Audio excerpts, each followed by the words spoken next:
Dans Ça commence aujourd'hui. Ce mercredi 1er février, Maryse, la femme de Philippe Gildas, mort en octobre 2018, a révélé comment son défunt mari a ignoré sa propre maladie.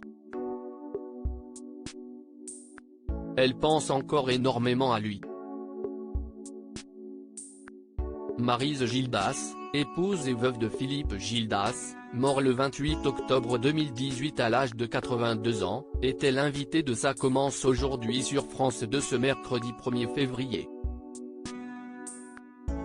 Son mari s'est fait connaître du grand public pour avoir animé Nulle part ailleurs sur Canal+ de 1987 à 1997. Philippe Gildas n'était pas au courant de sa maladie face à Faustine Bollaert, qui recevait également Agathe Nathanson, la veuve de Jean-Pierre Mariel, mort en 2019. Maryse Gildas a évoqué la maladie de son défunt mari. Ce dernier souffrait d'un cancer du rein métastasé au cerveau. Une maladie dont il n'était pas au courant d'après sa femme. « Je ne lui ai pas dit parce qu'il ne souffrait pas », a-t-elle expliqué. Il n'a jamais su. Il n'a jamais su ce qu'il avait. La tête est partie et quand il était à l'hôpital, il délirait beaucoup. Il refaisait Nulle part ailleurs. Il me prenait pour la secrétaire, il m'a dit, faut qu'on se voit, il faut inviter Muriel, Robin, je lui dis, oui et il me dit, vas-y pour Maryse Gildas. Philippe Gildas n'était plus l'homme qu'il a été invité à plusieurs reprises dans les émissions de radio et de télévision pour évoquer la mort de l'ex-présentateur de Nulle part ailleurs. Maryse Gildas a souvent évoqué avec émotion ses derniers instants avec son mari. Comme dans l'instant de luxe en 2021, en janvier 2018 nous sommes partis en Afrique du Sud. C'était notre dernier voyage.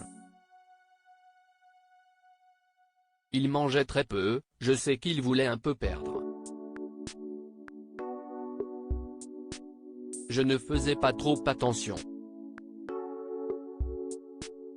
Il m'a dit qu'il allait chercher sa caméra dans le bungalow et il ne revenait pas.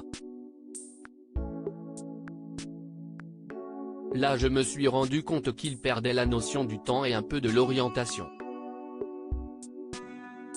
La défunte a ajouté, en rentrant à Paris on est allé faire un scanner. On a vu une petite tumeur sur le rein gauche. Il avait 81 ans.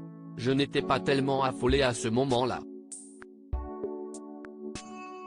Puis le médecin m'a dit qu'il y avait des métastases au cerveau. Alors là j'ai compris quoi.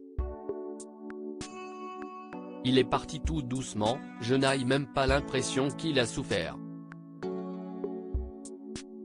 Mais il n'était plus l'homme qu'il a été quoi. Il était quelqu'un d'autre.